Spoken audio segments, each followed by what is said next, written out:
sensitive to that, but it's uneven, and the online test people take doesn't reflect Indigenous knowledge in an adequate way.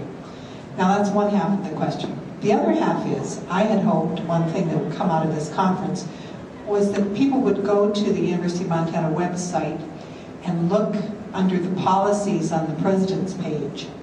There's an Indigenous intellectual property rights policy at this university, but it has no procedures to go with it. And if you look at the other policies, you'll see the way they're structured. The policy is stated, and they have procedures that go with them. So it's obviously something that needs to be done, and it needs to be done with tribal input. What would those procedures be? And they would be different from the IRB. They would be a larger question than that. And if protecting Indigenous property rights, for example, is not even exactly just actual research, but say the business school, this actually happened where the business school is going to do some business with New Zealand, but New Zealand won't deal with anybody who doesn't acknowledge and incorporate their own Indigenous people's perspectives. So then they needed to contact someone up on the Confederate Salish Kootenai, and some kinds of really rude things happened. So we need procedures for the policy. Very good. Just a moment, we have a response from here. Over on this side, anybody?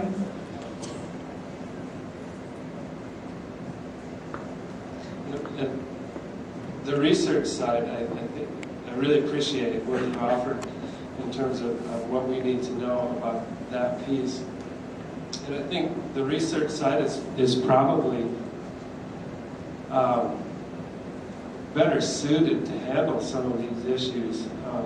The thing that I've always been thinking about, I'm also a teacher educator, and there are hundreds of teachers across the state who are now interested in teaching Indian education for all, who are going to be going out and getting information and using in who knows how many different ways.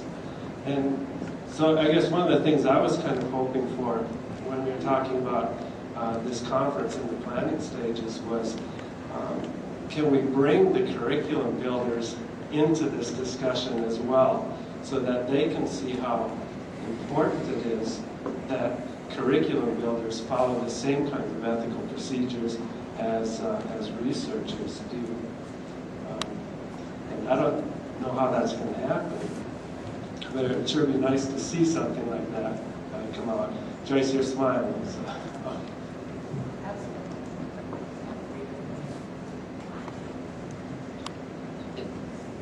Part of what I was thinking as we were cobbling this together was for us to have thoughts about the power and the money.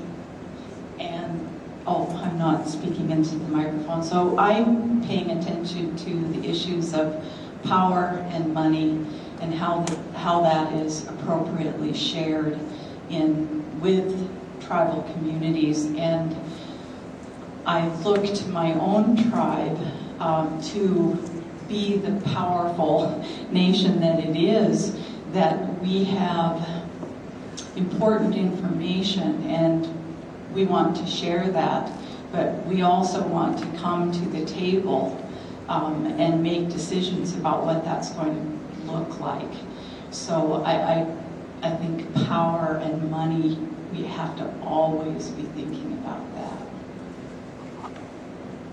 Very good point. There are several schools of thought about what we're discussing on intellectual property. Sort of response to Gata, and I'll get to your question, is I'm not as confident in my tribe, my two tribes, in taking a leadership role in this. I know that because I've talked to them many times about the archives that we have that are scattered all over that should be in one place. I've talked to them about giving a mere pittance in their budget to our Cultural Resources Office. and it's not a priority. So it's got to lie then somewhere, and that's with the tribal colleges on our level. However, there comes a point when people in our community say, well, look, tribal college is trying to take over everything. And so we have to tread very lightly on a lot of these subjects. So it's going to be difficult for us, like I was telling Katie, to implement. The college I work for has an IRB, but it's only been used once. And it was by a person who was doing research for their dissertation. So what do we know from IRBs? So it's not going to go up to the governmental level on our reservation. But anyway, maybe I should make our request a little clearer, and I'll let Patty clear up the grant part of it. What we need from you now is unusual, but we need to know your thoughts about what schools of thought you're in, and if you'd like to continue this sort of a dialogue, this sort of a conference, and how do we do that? I think that's the question, but I want Patty to respond to, how we got to here today.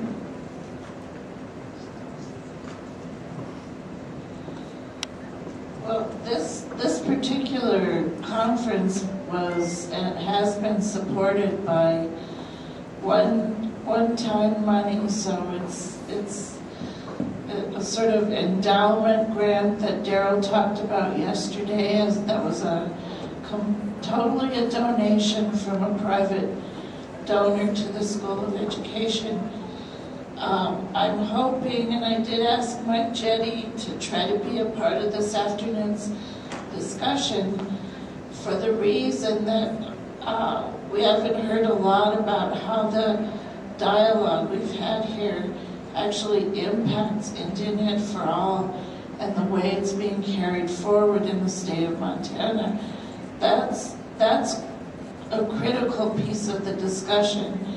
It's a lot of why people are finding so much mystery in what can be known, can be accessed, should be told, shouldn't be told,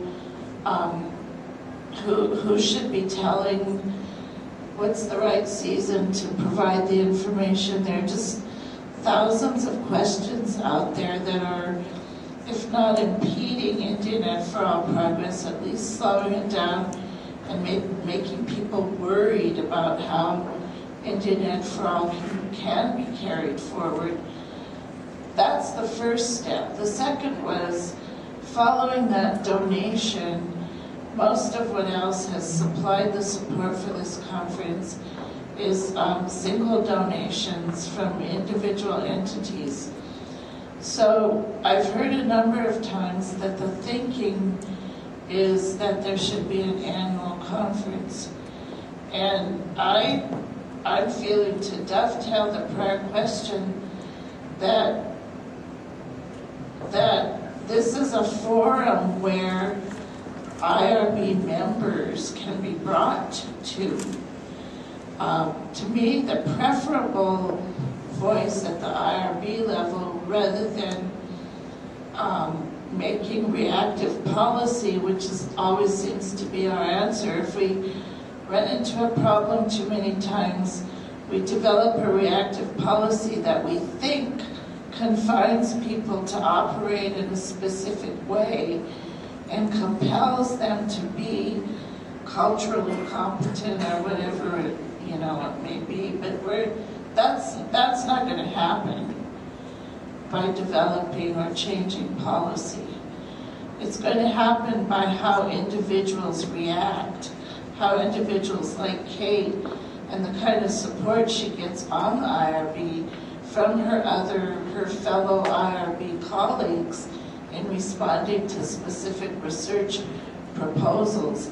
If there's a single voice on one institutional IRB who's looking for those places where tribal communities are adversely impacted, then that single voice has to address 10 other folks.